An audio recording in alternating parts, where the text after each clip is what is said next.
The world is on fire, but we still have exams to write. Hey friends, it's your good friend Tim Campbell-Smith, and today I'm giving you my top university studying tips from an A student who I've also taught in higher ed, so taught college, taught at university, now I'm back in school. I'm giving you my top tips for studying and preparing for exams. Now, I have done a video on general study tips, and that's generally for a whole course throughout a course. I will link it with this video, but these tips are specific to exams because studying for an exam is different than studying for like a test, a midterm, especially if it's just on like a unit or a series of things, whereas an exam will cover the whole course. Before we go too far, make sure you like and subscribe for all things higher ed, business, photography, mental health, and life. Okay, so here's my first tip, and yes, this was covered in another video, but we're gonna do this a lot more for exams. I want you to find the course learning outcomes, and I want you to answer them like they are test questions. Typically, profs will, it kind of goes one of two ways, it's the same way, just backwards, will design an exam and tests, and then check to make sure that it's testing what's in the learning outcomes. Or they'll look at the learning outcomes and derive their exam questions from that. Learning outcomes are kind of their guiding like North Star when designing their course and designing their tests. So this is why it's such a smart idea to study from the course learning outcomes. So I've included here, this is a course that I'm in at the time of recording on public health, and these are the course learning outcomes. So what I'm doing with these, one, I'm gonna answer these questions just on my own as if they are their own test questions. I'm also going to use these, I'm going to feed them into AI and ask AI to give me sample questions based on that. So I'll say like, can you take maybe one of those learning outcomes, turn it into 5 different multiple choice questions, and I'll practice that way. You can also apply this to module learning outcomes. So some profs will list the learning outcomes for each week, each topic, each module, however it gets broken down.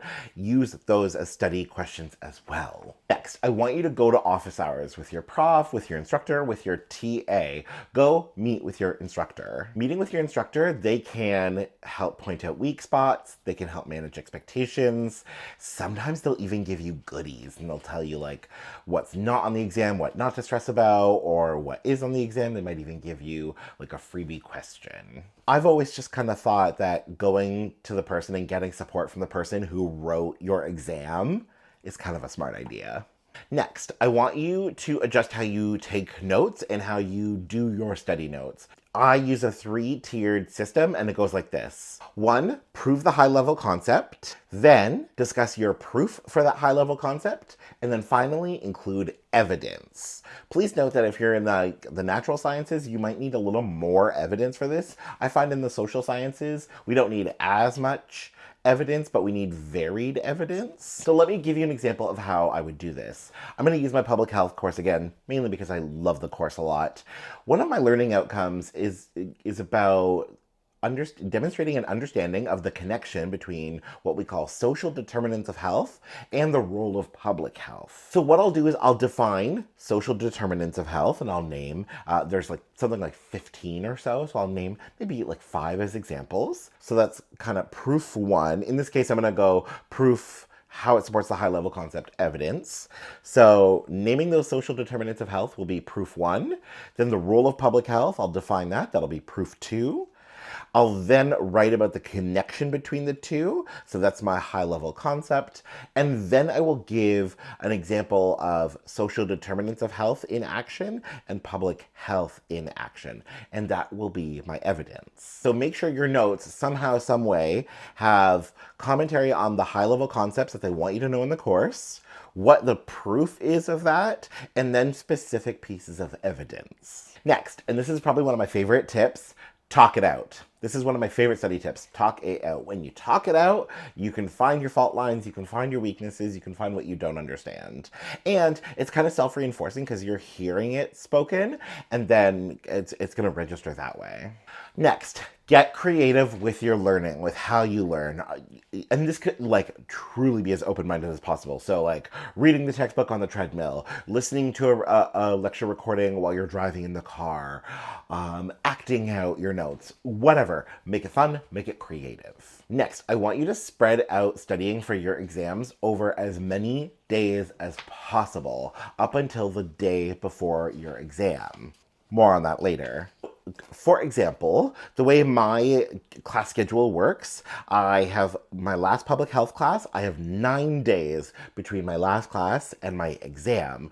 So what I'm going to do is I'm going to study for about 45 minutes to an hour every day for 9 days. Rather than, say, cramming 4 hours a day for 2 or 3 days right before the exam. This way, you're more likely to be using active recall, it's more likely to be in long-term memory, so spread it out and start with the most difficult concepts first. You give your brain space for it to percolate and to live there. With that, my next study tip for exams, stop cramming the night before. I actually have a rule, no matter what time the exam is the next day, I stop studying at 5 p.m. the day before, because after 5 p.m. that's kind of the end for the most part of like the work day, the study day. I'm mentally checking out, but also you're more tired. There's more fatigue, and then you're just trying to cram it in. At best, you're putting it into short-term or working memory, and we know that a good night's sleep is really important for codifying memories. So stop cramming. Don't stay up the night before, because frankly, and this is going to sound tough, but I say this to my classmates, if you don't know it the morning of, you don't know it. And your best bet to actually get through it is to problem solve your way through the exam. To whatever the question is, if you don't know it, if you don't remember it, because you tried cramming, and this is actually a bonus tip, is problem solving. One of my top secrets to success is I can problem solve my way through multiple choice. That's why I love multiple choice exams. I can usually problem solve my way through it. Next, let's talk about practice questions. If your prof can give you practice questions, that would be awesome. I'm not going to encourage you to go find past exams, but some people do that. Or you can create practice questions. Ideally, create practice questions that mimic the exam. So for public health, I know my exam is mostly multiple choice, somewhere like 5 to 7 short answers, and then a case analysis. So when I go to create practice questions, and I usually use AI to do this, I will ask AI to create for me a series of multiple choice questions, a few short answer, and some kind of case. And the parameters that I know that my prof has told me will be part of the case analysis. The only thing with writing is that if you do practice writing, either give it to your prof to proofread if they're willing, or ask AI to critique it and mark it. Next, very short one, study in groups. Learning happens best when deep meaning making is involved.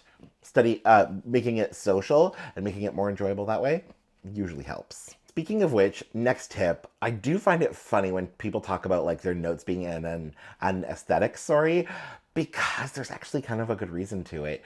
Make your notes fun. I've included here some notes. I did not go out of my way to try and make these an aesthetic. I was trying to make them fun. It was fun to create so that it would stick in my memory more, and then it would be enjoyable to review again.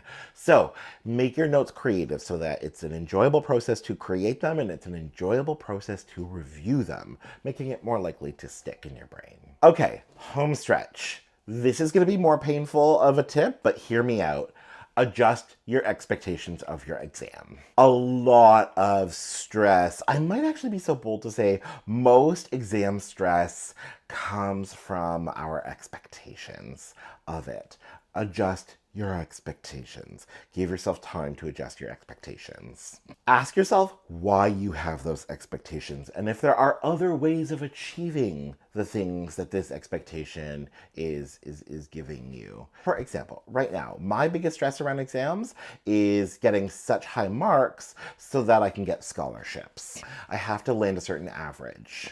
One way that I may adjust that expectation is I may say, okay, if I don't do well enough on this exam, I have other exams that I can fall back on and that I can work on and I can get better marks. So adjusting your expectations would help. The other thing with adjusting expectations, I highly recommend you focus on what you will do. Don't focus on what will happen to you. Focus on studying. Focus on studying better rather than focusing on the grade. Other thing I want you to do is I want you to reward yourself for even writing the exam at all.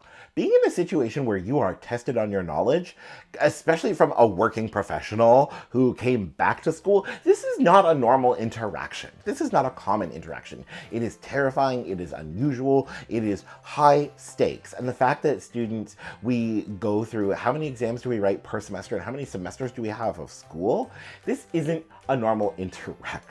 So reward yourself for surviving it. And those are my top tips for doing well on exams.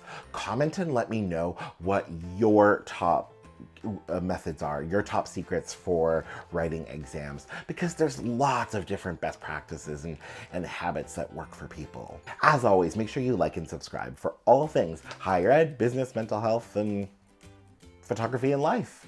Otherwise, we'll chat soon. Bye for now.